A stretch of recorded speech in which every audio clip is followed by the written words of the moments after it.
Open, I want to show you a couple of things. Velodyne servo series. Back when men were men and subs were subs.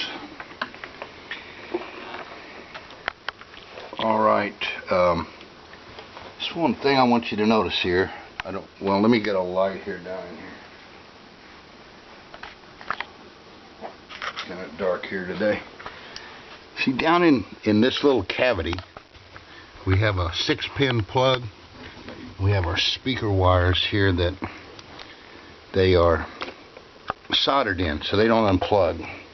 The little 2-pin here is for the LED here in the front. And the 4-pin,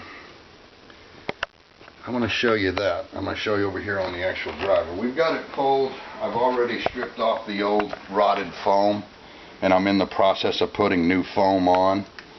And so what I've done, as usual, I cut the dust cap off so that I can put these shims in here to center up this voice coil assembly. Now, this is a unique feature here. That is a piezo electronic unit. It's up here, this unit. That is a piezo electronic unit that they use in this case as an accelerometer to get a voltage to feed back to the servo circuit in the amplifier. And there's the 4-pin connector that goes to the servo. That plugs in that little slot we saw in the cabinet. Speaker wires, you're going to have to cut these, because unless you want to desolder this, it's all glued in around here, or you want to desolder it from the other end. I just cut them. I'm going to cut them. I'll strip them when I put it back in, and I'll put wire nuts on there.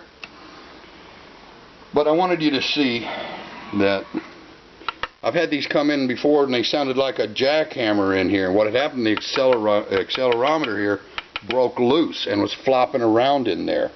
So I've seen that happen on these Velodynes too. But once again, we're going to cut the cap so we can shim it. And I didn't cut the cap here at the cone because of the accelerometer and the wiring. You see the wiring is right there. I don't want to take the chance to cut into that voice coil wire. So we've got the foam basically installed. It's not quite finished yet. We're going to want to put a little bit more of a sealer along this inside edge and then reuse the original gaskets and finish it out. Alright, we've got this Velodyne suspension replaced, and the dust cap we cut off, we've got it glued back in place. One of my pet peeves as a speaker repairman is when the manufacturers short wire the woofer, mid-range tweeter. We're in speaker boxes quite often that you can't even lift the woofer out of the cabinet. The wires are so short that you can't lift the woofer high enough out of the cabinet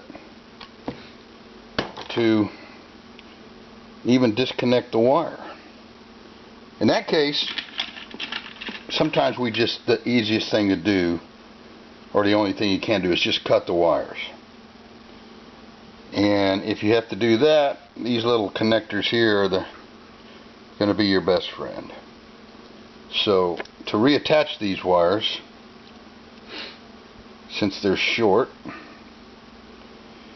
is as simple as that. And let's get around here in the light where we can see a little bit. And then we'll put that right up in there and then crimp it.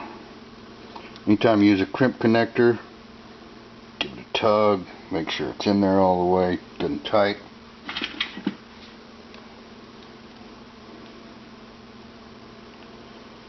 Another one here.